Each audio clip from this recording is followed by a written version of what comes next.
happy to have you on board and be able to talk to you today about your art process. I first encountered your work when I was in an exhibition at Quirky Fox, and I saw your work and I'm like, oh, who's this chick? She's really awesome. And I really like the standard of your painting and the concepts behind your work as well, because I just think like to have that narrative and the symbolism, and it's really rich with that. It's not just doing surrealism for the sake of it, but you're actually embedding a whole lot of storytelling, which I myself really like doing. I like having sort of stories in my work, and I always start with the story and then from there I build on that. So I get that sort of connection with your work through that manner, through that way of sort of exploring storytelling. Could you tell me a little bit about your background so we can know a little bit more about you? Yeah, I'm Kiwi. I grew up in very remote hill country in New Zealand. Probably my whole childhood, most of my youth was very isolated. I'm actually quite envious of all these people that I've met since moving to Australia who went to daycare when they were like 1. And they've got some great social skills. My social skills are terrible. My friends were sheepdogs and sheep and deer and cattle. So you're like a bit of a farm girl, were you? I was. We're actually temporarily living in the country again at the moment, and I can't stand it. It's really weird. I loved where we lived when I was younger and didn't know that I was isolated because that was just my world. That's where we lived. But now I've lived in the city for like 18 years and I'm going back to it at the moment, and it's just, I'm not liking it at all. But so I was very isolated, but I felt like it was, despite having no social skills as an adult, it did give me a lot of room to explore my imagination. I sort of developed my own stories and things in my head. And it gave you an opportunity to sit and think about stories and coming up with things yourself rather than being, entertain other people. You had to create your own fun, probably. Yeah. My parents both worked. They were farming and then they were doing other things, other businesses. And my main caregiver was my Scottish granny, who was a wonderful storyteller. We used to sing together and draw together, and she used to tell me really funny old-fashioned stories, and she was wonderful. So I do think she was a major catalyst for my ability to think in story. Yeah. Did she create work herself? Was she creative? Professionally, she was an early childhood teacher originally, and she actually developed a whole lot of early childhood learning books and stuff back in the UK. She was really into nurturing minds and also super into animal welfare and wildlife. She used to illustrate the books she made with watercolour and ink. I remember running my fingers over those pictures in awe when I was a kid. Yeah. So you got that creative sort of heritage from your grandmother. Yeah, she passed away when I was about 20, 21. Before that, I went to high school in a bit more of a populated area. Went to art school after that for 3 years. Yeah, I don't feel like I was taught much at art school, but I feel like those 3 years. I understand. I'm the same. Yeah, it's like the 3 years were just, you could explore. I mean, I used to be in the studio at my little cubicle studio at art school from about 7 a.m. to 7 p.m. The caretakers used to have to kick me out. Oh, really? Yeah, and so this is my isolationist thing. I get obsessed with stuff and I don't care about anything else that's going on. I just want to do that thing. Yeah, really into just working and exploring for hours and hours and hours at art school for 3 years. And that was, to me, that was what was great about it. I don't remember much about classes at all or what any of the teachers said about anything. I just remember I would have done it 7 days a week if I could get the keys off one of the tutors and come in on the weekend. I did that too. But did you paint in the same way back at uni? No, I actually, because I studied art history at high school. I had this most amazing art history teacher. Her name was Colleen Gallimore. Colleen, if you ever watched this, you're awesome. Her classes, they were small because not very many people pick art history, but she would make the classroom feel like you're in like a subversive French cafe in the 1910s or something. We'd have massive arguments and debates about all these concepts, and she'd join in. It was just so cool. It didn't feel like school. It was awesome. So I became really into early modernist stuff like expressionists and abstract expressionists later, like Rothko and Pollock. It's like Mike Rothko is still one of my all-time favorite artists. In art school, I was really into that abstract expressionist stuff. Yeah, I was doing color fields, not so much throwing paint like Pollock, but I was mixing paint with wax and creating big like waterfalls of thick stuff. And I had some pieces that were kind of like that. And then it was like a sister piece that was realist stuff, but it was very monotonal. And I was playing a lot with alkyd resins and like really thick stuff. So I was actually, at the time, I was really into this Kiwi artist who was actually born in Australia and he lives in Australia now, called Neil Fraser. He was doing really, really thick, rhythmically thrown paint works, which I really loved. He's doing incredible landscapes now in that same really thick paint. It's kind of awesome. Yeah, I was really into nothing like sort of super detailed, refined stuff that I'm doing now. It's very different. How did you get to that? That's a big jump from doing things really like loose and, impulsive, sort of based on your intuition to the point of, okay, this is like highly refined, planned out work. Yeah. So what was that turning point? I feel like I was an artist from a very young age because I had no reference point other than this huge sky and mountains, and I just was this being that created, whether I was digging holes or building things out of cardboard or drawing.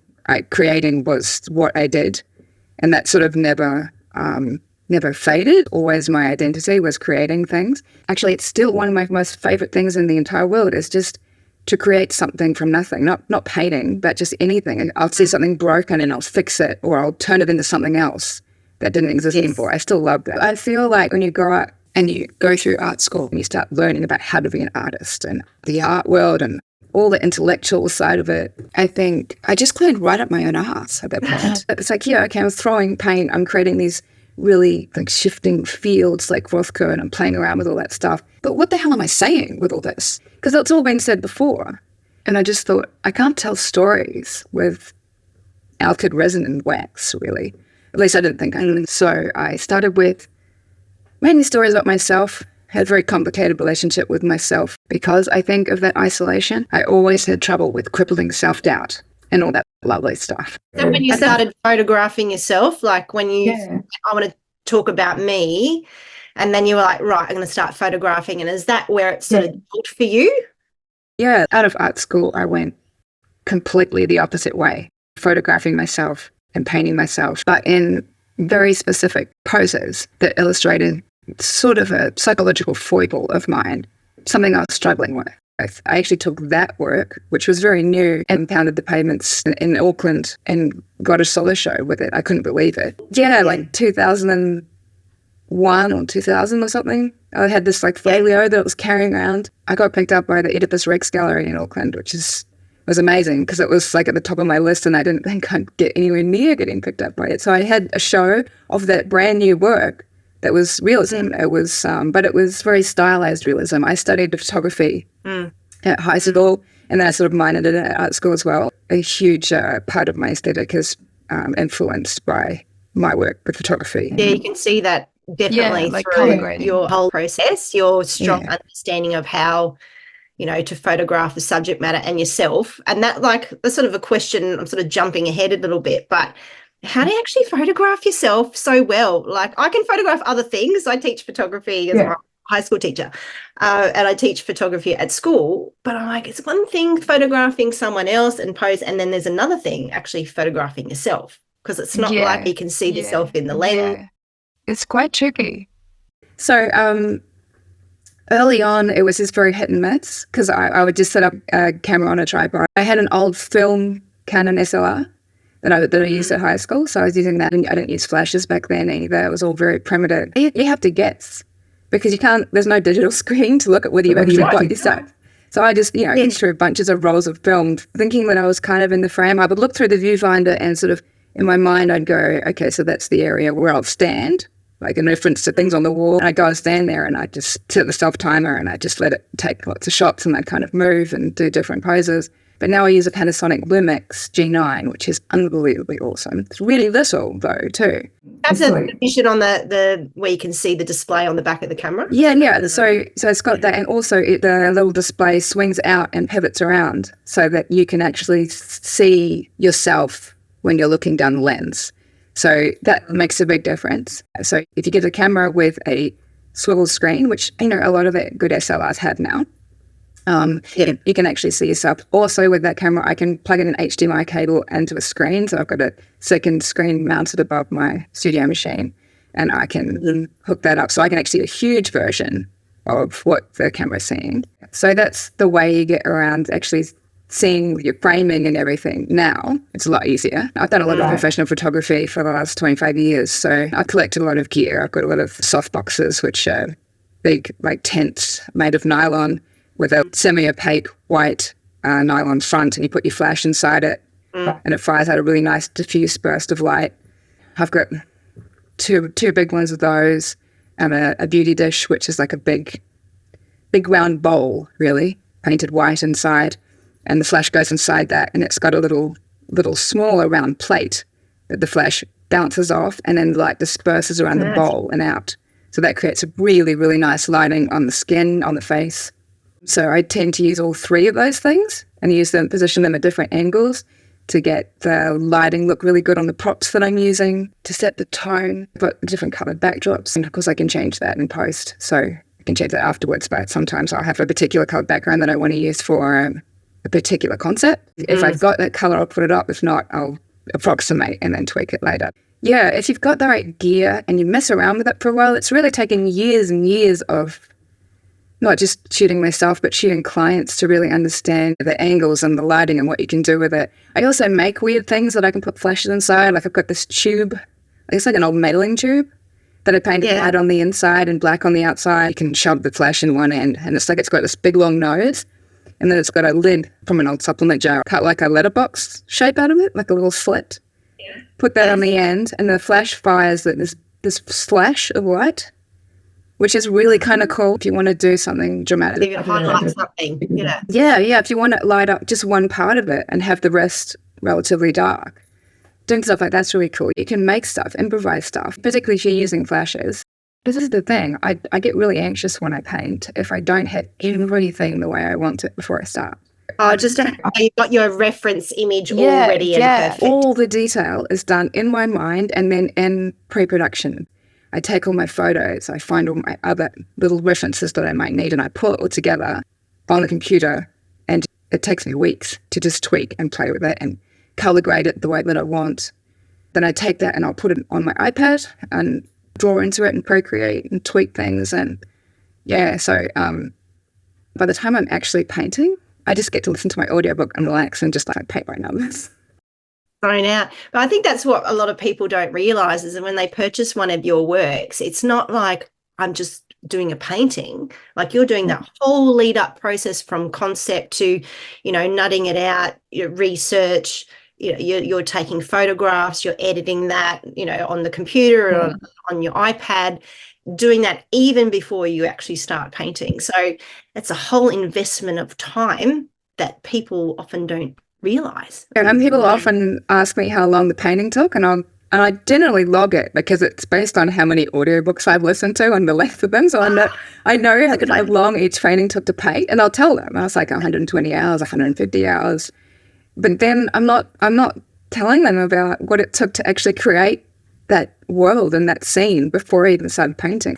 I was also looking at, I can't remember the name of it, the one you did with the bird and it had the water tower in the background and the bird had a little helmet on it. And then you crafted the actual helmet. You physically made the prop, and I can see behind him, but all these props there. But you actually made the little bird helmet from, a whole range of processes. I'm like, far out. That's a whole other level on top. Like, what made you start wanting to create props like that, and what was the process for creating the little helmet of the bird? I've always thought better in 3D. It's weird. Like I'm really good at building things. I love carpentry, and I love I've got a 3D printer which I got back in 2020, and I'm just obsessed with it. Luckily we have solar panels where we are at the moment, so I'm not killing the planet by using it. Often when I think of something that's part of the story that I want to tell, I want to make it first so that I can see all the way around it, so that I can know it. So either I 3D design it, or put that together with found objects, modeling clay, or appropriated stuff that I can cut up. It's an act of familiarizing an idea by making the intangible tangible. And often when a world or a story comes into mind, it's not going to be just one painting. So I feel like if I make something that's going to be a key element in those stories or in that world, then I'll reuse it, because photography is such a big part of it for me, creating those scenes and the lighting the way I want. If I've got that element that's really crucial to the story, I can photograph it and get this beautiful lighting that I want for every work. Is there any reason why you would create the prop? Was it mainly the lighting that you creating that prop and enjoying the process of creating 3D elements, rather than going, I'm just going to type this into AI and then it just spurt an image out and then I can just go and stick it with something else? Like, you could do it that way. Well, you know, honestly, I played with AI. I'm fascinated with it. It's equally terrifying and amazing. I've played with it. It cannot do the shit that comes out of my brain. Yes. If I say create this scene and I'll describe it extremely detailedly, no. It can't do anything. It's not inside your head. No, it's not. And also what I'm realizing is that, and fair enough, it learns off things that exist. The things inside my head don't really exist. So when I describe something to it, all the reference points it has are things that it's already seen. And it just can't. I've tried multiple different platforms to see if it can do what my brain and all of my tactile processes and photography and stuff can do, and it just can't. So the clarity's not there either. Like, no, you're photographing something that's real. You've got the lighting, you've got the depth and all that, and the clarity of the image. It just does not compare when you're typing something into, Mid-Journey, for instance. It's going to be a low resolution image, and often it does weird things, like you might have 6 fingers on your hand, like it just all and things like that. So I probably will get to a stage where it will be a lot better, but I just, it doesn't compare. And I think it probably adds to the quality of your work too, the fact that you are handcrafting things and then they merge into this whole world that you create through a painting. Yeah, I do feel like I build myself this little bubble. I'm like an eccentric recluse from the story that lives in this little room with all these trinkets everywhere.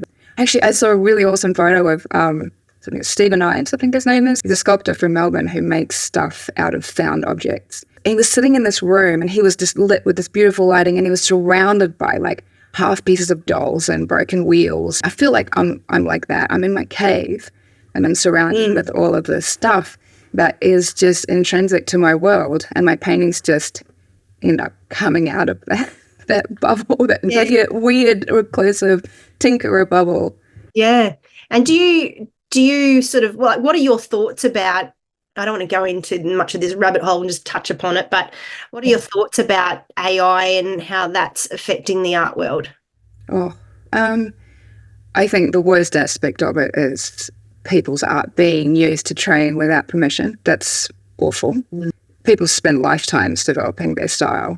That's the scariest part of it, I think. I know everyone's very scared of the fact that, if AI starts creating really good art, then people aren't going to buy art. I don't actually believe that. I think people who collect art want something made by a human. They want to feel connection. Often collecting anything, whether you're obsessed with music and you collect all the records of an artist that you like, or whether you collect paintings in a genre or by a particular artist that you love, they need connection. And I think people who pay money for something creative is because that piece is always going to give them a feeling of connection with the person that created that. You don't get that if it's created by a machine. And the people that might really like an artist but can't afford it or will never be able to afford it, they can go ahead and make an AI thing and put it on their wall that looks kind of similar. But the people who collect art, that do pay for art, are going to want to keep paying for art, human art. That's quite belief. Yeah. I never get like overly worried, because you can't replace the human brain and human emotions. So like you and I are very much into storytelling. Yeah, you can get, ChatGPT to formulate a story, but is it really going to connect with someone? And at the core of it, it's the story that's coming out through the painting. Yeah. And you can't get that through AI. It's not going to produce it to that same level. Yeah. So that whole thing about a story that comes from a human, that's something that matters, that's come from a consciousness, that really means something to that person that they felt compelled to express. When I came out of art school, I was doing self-portraits and stuff like that. I was still doing them in a way that I thought might appeal to galleries, that might be saleable, that might be what other people wanted. I spent probably the first 15 years of my professional career thinking like that, and I had a torrid relationship with painting. I quit multiple times. I had multiple years off. I never had any consistency to what I was doing because I was constantly stressed about what should I be doing, what should I be painting. And then I think it was about 2016, and I'd had about 3 or 4 years off painting. I was like, man, why aren't I painting? I'm really bloody good at it. Why do I hate it so much? Because I honestly had this horrendous love-hate relationship with it, because I loved the ability to create and to create something in 2 dimensions that had a sense of space and like this magic, really. And so I thought it was really cool. But when I actually sat down to do it, so much doubt and self-flagellation about, am I doing the right thing all the time? Are people going to like this? In 2016, I just stopped thinking like that. The first painting I did when I changed the way I thought about that was me side-on with the monocular, big steampunk type monocular up there. Yes. Yeah. Yeah, that was the first one I did where I just thought, I'm going to paint what I want to paint and everyone else in the world be damned. I was never happy with my work before then. I was doing it for other people's reasons, for what I thought was the right thing for the market or the right thing for a gallery or whatever. But I never liked any of it. I never felt proud of any of it. I never felt like it met my expectations. But when I started doing just the stuff that meant something to me, because I had this image in my mind and I wanted to create it, that changed everything for me. And that work that I'm doing now with that ethos, it sells, and I don't know why, but I think it's because it's authentic. Finally, yes, it's authentic. Yes, and it's you. Like if you're talking about branding and things like that, because it's authentic and comes from you, it's got your fingerprint on it, and then people resonate with that because it's unique.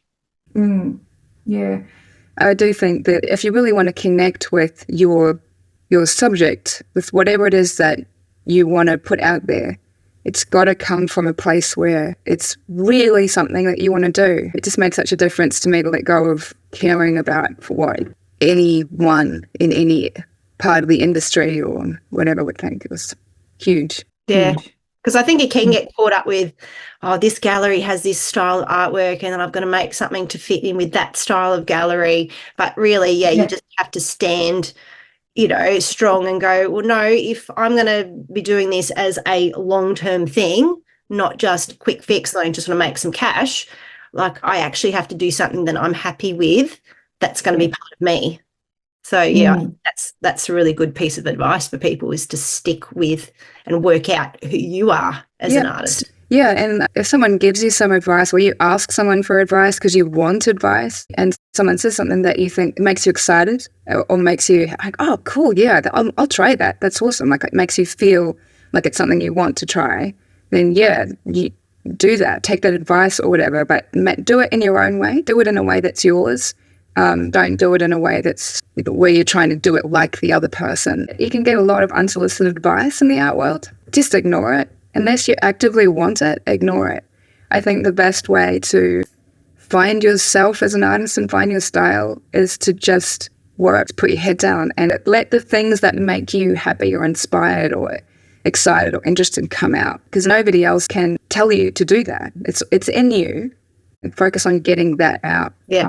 Because, I mean, honestly, that's when I started having galleries approach me rather than the other way around, was when I stopped trying to do what I thought galleries wanted. It's so back to front, but it's the irony of the situation, trying to fit in with them, and I was like, no, I'm going to stop doing that, and then that like magnetized towards what you're doing. Just in terms of surrealism today, contemporary surrealism, how do you think that has changed over the years? How would you say it's different from the past? The original surrealists, a lot of their stuff was influenced by the surge of psychoanalysis stuff that was going on at the time, like Freud, and the world was very bleak at that point because of the Great War, and everything was a bit difficult and dark, and there was a lot of struggle. I think they weren't happy with reality and they wanted everyone else to feel how everything wasn't as it seemed. They wanted to lift the curtain on the state of the world, and did that in a very sort of disturbing and confronting way. I think surrealism now has a much broader scope in terms of what it can be used to achieve. Particularly its narrative potential. It's not just to disturb and to shock and to make you feel weird in the brain. It's about what can be achieved for reality by using things outside reality and bringing them together. I think it's a great tool for social issues and ecological issues, which is what I use it for a lot. When you take something that has an aspect of the real, but you bring something into it that makes you question that real and that reality. So what are some of the stories that you tell through your art pieces? Most of them are an internal, external reflection dialogue. To me, all my life I've had some very difficult health struggles, and I use the turmoil and experiences that I have with having a very active and vigorous and strong mind stuck in a fragile and vulnerable body that lets me down a lot and, tries to kill me quite often. So we have a bit of a psychological battle with my body. It's my friend and I try and be nice to it, but it's also my nemesis. See your painting behind the heart. Yeah. Is that connected to that sort of? Oh yeah, it all is. That one's called Stress Fracture. And sometimes I feel like just ripping everything apart. Just stop trying to kill me, please. I've got a bunch of little different series, but Little Canary on its own in various urban environments or dystopian environments. That's the new little series that I'm doing. But most of my work up to that point has been self-portraiture. So each one is usually dealing with a unique aspect of my struggles and also the way that they mirror societies or the planet's struggles. There's always this complex interplay between a sense of vulnerability or fragility and a sense of strength and freedom. It's a very complex sort of dynamic. It's sort of really always to do with the psychological battles between the reality of what you're facing and the potential of what you can do despite that. Do you find that you start an idea for a painting, it will be that internal struggle that you have that you want to express out, or do you sometimes look outward? Like, do you read about things? Like, are there other aspects that enter your idea making? Yeah, I mean, I play a lot of video games and I read a lot of sci-fi and fantasy. Like, I used to voraciously read with my eyeballs, and now when I'm painting, I read with my ears. I honestly can't paint without listening to an audiobook. It keeps my anxious mind distracted and just lets my eyes and my brain and my hands communicate. I do listen to a lot of stuff that's about characters who are dismissed or broken, figuring out what they can do and where they can find their strength. I listen to a lot of dystopian world stuff and sci-fi stuff where the Earth has been ruined the way we're ruining it, but it's got to its end point and it's barely uninhabitable, and how humanity may exist or not exist anymore and in what form and what's recoverable and points of no return and all that sort of stuff. Because that's something I think about as much as I think about my really annoying or pervasive health issues, is the state of the world and what we're doing to it, and it really stresses me out. And, as an individual, there's not a lot you can do. You do what you can do, but I feel like telling stories about it because it really matters to me and mixing that in with the internal stuff that matters to me. Well, you've been something in the creation of your work by telling stories and, reaching people at an emotive level. You are still helping spread the word about environmental decay. Yeah, I probably do more that way, even though, maybe only 50 people will see it, but it's probably better than putting all the recycling in the bin that just never gets recycled because Australia's shit about. You can really try, but there's not a lot you really can do as an individual. But I do feel like if somebody looks at one of my paintings and thinks about what I'm trying to say, maybe that makes a difference. I don't know. Yeah, well, it's the age-old question, one person at a time, you can change things. And then people seeing your artwork, because it's not something that's just so literal, and you have created this world and created something that's a little bit different, people are going to start looking into that deeper and actually, affecting the way that they think, which I think is awesome. Yeah. Oh, thanks. Yeah, I do like to think that I can make people think because, like you say, I'm not very literal. I like being a little esoteric about my concepts, but I don't like to make them so esoteric that people are like, I have no idea what this means. Oh, yes, it's so arty that it's just... Yeah. There's ways in to the concept. I want to always have little roots in that different people might be able to find because of their own experiences. But I do like to think that when I bring the elements together, it will trigger a particular type of thought about a particular type of thing. Yes, definitely. Just in terms of the way that you work, now, I know you mentioned to me that you paint on aluminium, and I have seen a couple of artists do that, I have no idea how you do that or why you would choose that medium. Totally left of field for me. Do you think you could share a little bit about why you decided to use that as a substrate and what difference in terms of working with that? Neuroses, really. That's why I chose to work on it. The more detailed my brain wanted my work to become, the more annoyed I got with canvas. Even the really fine grain stuff just irritates the hell out of me. I didn't know much about aluminium at all until about the 2016 time when I started to stop caring about what people thought. I was initially painting on canvas. In my mind, when I first heard on aluminium, it was like a piece of sheet metal. I don't know if there's other people out there that don't really know what it's like. So it's basically polyethylene material in the middle. That's the black stuff, sandwiched between two thin coated sheets of aluminium. Initially, it was designed for printing on, sign writing printing. Typically on one side, there'll be a surface that's designed for printing on. Some of the more expensive ones will have it on both sides, but others will have a thinner, duller coating on one side. But it's always the side with a thicker, shiny coating that you want to paint on.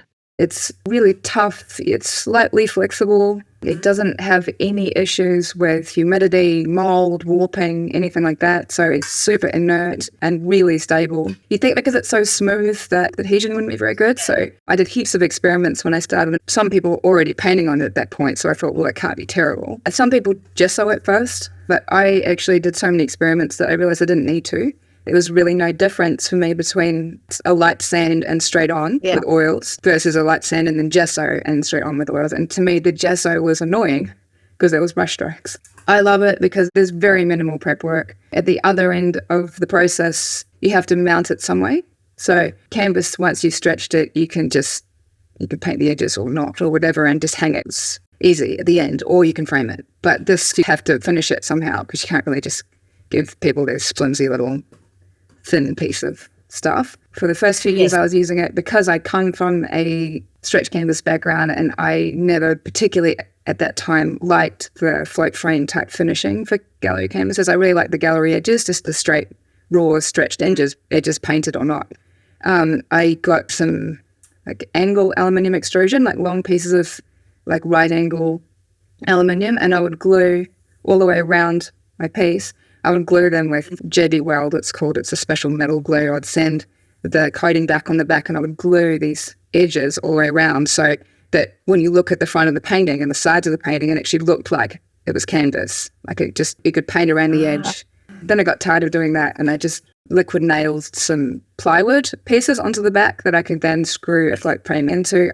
So I kind of got into the float frame thing and now I'm doing that. But the aluminium extrusion around the edges that mimicked gallery edge stretch canvas worked quite well as well. Is the sanding so things will stick? Because I noticed you said that you sand the front of it. Just very lightly with like really fine grain, very quickly, not very thoroughly. I don't use a sander, I just do it by hand. And just to very slightly rough it up a little bit with like 1200 grit or something. Just with my hand, I just do this on it. The adhesion is really quite awesome, even though it looks so slippery, because it is designed to take printing inks. It's great, particularly once the oil paint's cured. I don't know what it's like with acrylic because I hate acrylic and I've never used it. I mean, I used it once, that's why I hate it. It's wonderful, and the level of detail that you can get with it is just like a gazillion times better than canvas. The only issue that peeves me a little bit with it is it's actually a little bit static. So if you do your day's painting and everything's a little bit wet and then you go to sleep, come back the next morning, it's like every particle of dust in the entire room will have settled on top of it. And the paint's not quite cured, so like I can't brush it off. My paint doesn't take very long to dry, so I give it like 24, 48 hours before I spray varnish it, and I'll so carefully for like half an hour go over the entire thing and sweep every little speck of dust off. I'll go to varnish it and I'll give it a coat and it looks great. Give it another coat. I'm like, where did that come from? We had a very funny conversation at the opening of a recent show that I was in. Everyone was worried about the dust in their paintings, and none of us could see the dust in each other's paintings. We could only see the dust in our own paintings. Funny. So it's just like a person on your own. If you see dust in your own work, it's terrible. But if you see someone else's work, you don't notice the dust. It's really funny. I had a bad scenario once where I did a painting and I just rushed the varnishing, and there's like big hairs in the middle of like white sections of painting, and I took it to the frame. He's like, yeah, I think you need to be a bit better with your varnishing. I was like, oh, okay. So I took it home and then wiped it back with some terps. And as I was wiping the varnish off, I started wiping the painting off. Oh my God, that's my worst nightmare. That happens, isn't it? I really don't think there's any artist out there who hasn't had some terrible varnishing experience. Yes. Really, like, gut-wrenchingly anxiety-making, horrible varnish experience. Oh. Where do you buy your aluminium from? I get mine from just a random guy that I found on eBay. He's at Cooper's Plains in Brisbane. He just runs a little importing company. Technically what this is called, if anyone's looking to find it, search for ACM or aluminium composite material. Okay. That's how you find it. If you don't want to buy the art stuff, which don't buy because it's way too expensive. This is exactly the same stuff. But if you get it from like a sign owning supplier or a construction supplier, it's way cheaper to get. A lot of them will cut it for you too. Like if you can't fit a gigantic 2 meters by 1 meter seam on your roof, they'll cut it in half for you so you can fit it in your car. But the cool thing about this too is it's rigid, it's really strong, and you think, how on earth do I cut this? Do I need a circular saw or something? You don't. You just need a good ruler, a table edge, a craft knife. I use carbide blades in my knife. I mark my line and then I score it about 10 times.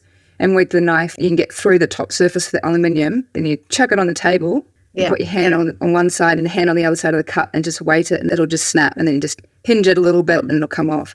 So it's actually quite easy to work with. It seems daunting at first, but it's actually not that difficult to cut your piece. And I know that there's a whole range of, linen, canvas, if you're doing birchwood, like how does it compare in terms of pricing?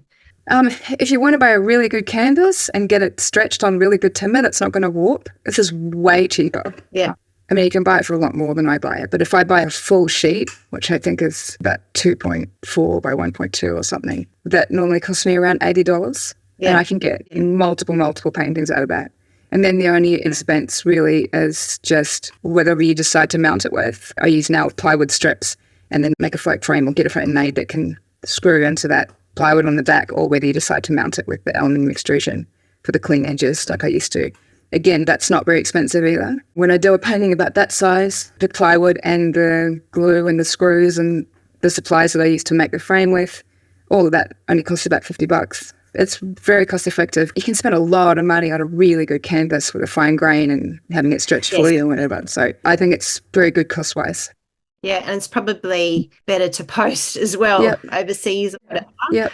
That's why I like birchwood, because it's like solid. Yeah, but even if your stretcher is really solid, there's that huge vulnerable bit in the middle if anything pierces them. I do like sending these off knowing that that's not going to happen. I do tend to put a little sheet of custom wood or something over the face of the painting so it can't get scratched or anything. What sort of paints do you use to paint with?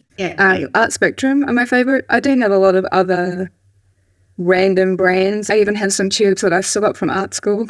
I used to love My Mary paints, the Italian ones. Oh, yes. I talked to Carla Grace and she uses My Mary Puro paint. They were just super affordable back then. I used to get the big tubes and they were just half the price of anything else. And I've never had any problems with like fastness or performance or anything. So they're actually quite good if you're on a budget. I'm not sure where you get them here. I used to get them in Christchurch in New Zealand. But yeah, I love Art Spectrum. Their colours are awesome. I love the way that they not only have a lot of the traditional colours that you kind of want to go to as an artist, but they make their own colours. There's a lot of Australian influence colours. They're just really good quality and not horribly expensive. Do you use a medium with your paints? I do, yeah. I've got a really good system. My work is very fast drying because I hate having to wait for things to dry. I hate areas of my work being so that I can't touch them. That really bothers me. So I actually use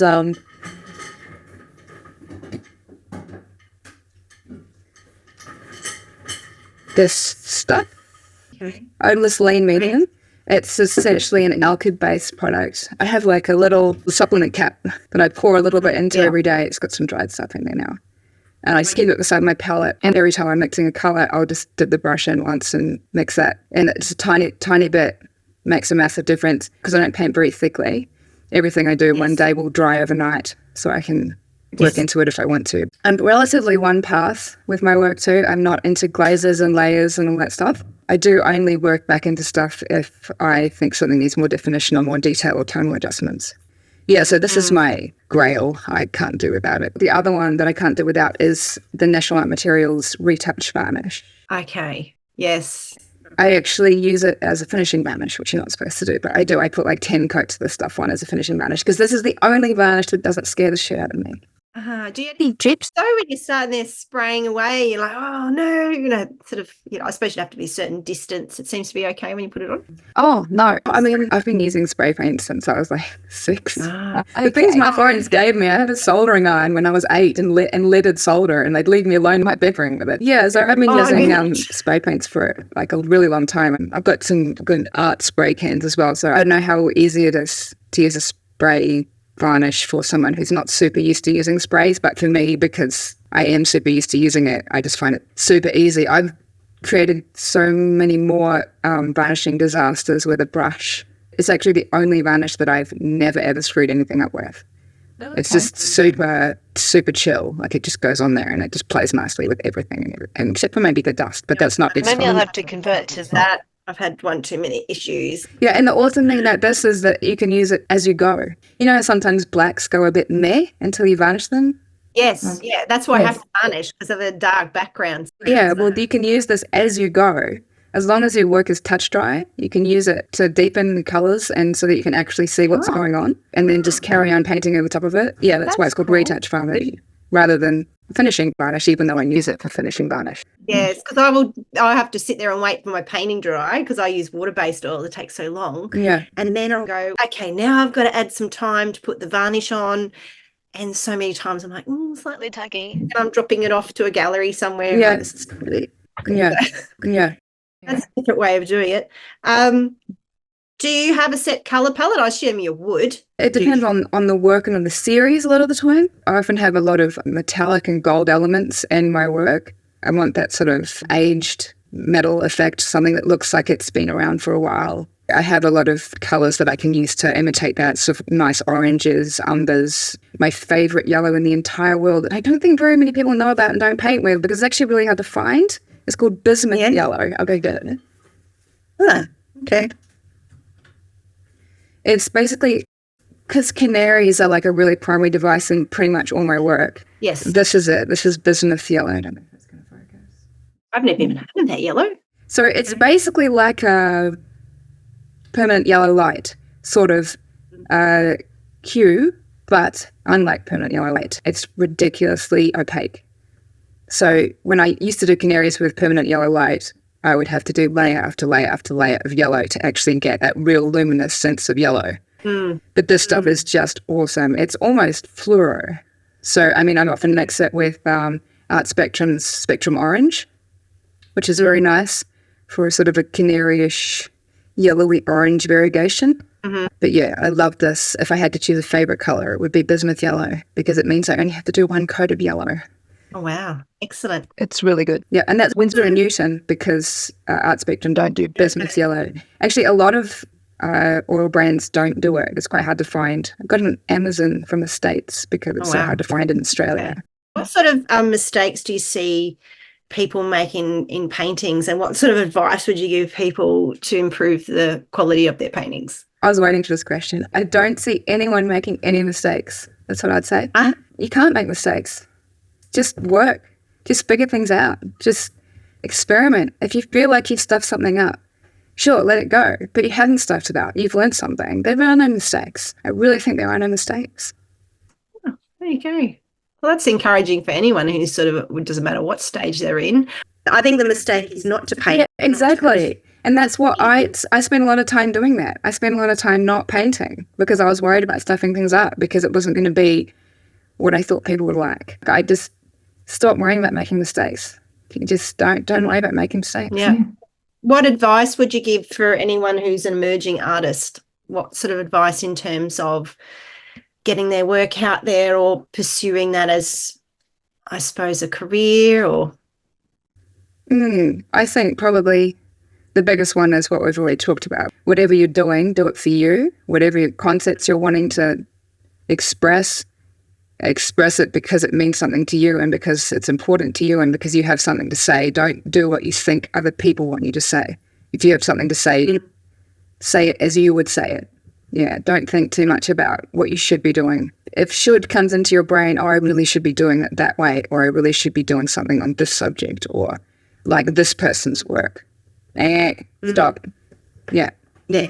That's my biggest advice, because honestly, everything started to go right for me. I mean, it's hard work doing the work, but I didn't have to work super hard at the other aspects of being an artist as in engaging with people, because people started finding my work. I just think things start to work well for you if you can find something super authentic to say and say it without external noise getting in the way.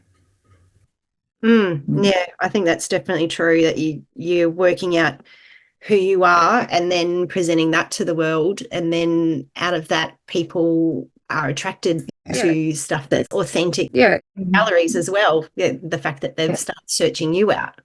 It's I don't know, it's something beyond words that people can tell from your work, I think, where you've come from when you've painted it. You're not trying to be something that you're not, or you're not trying to say something that you don't really believe in. I just want to thank you so much for taking the time to speak to me. Thanks for offering to speak to me.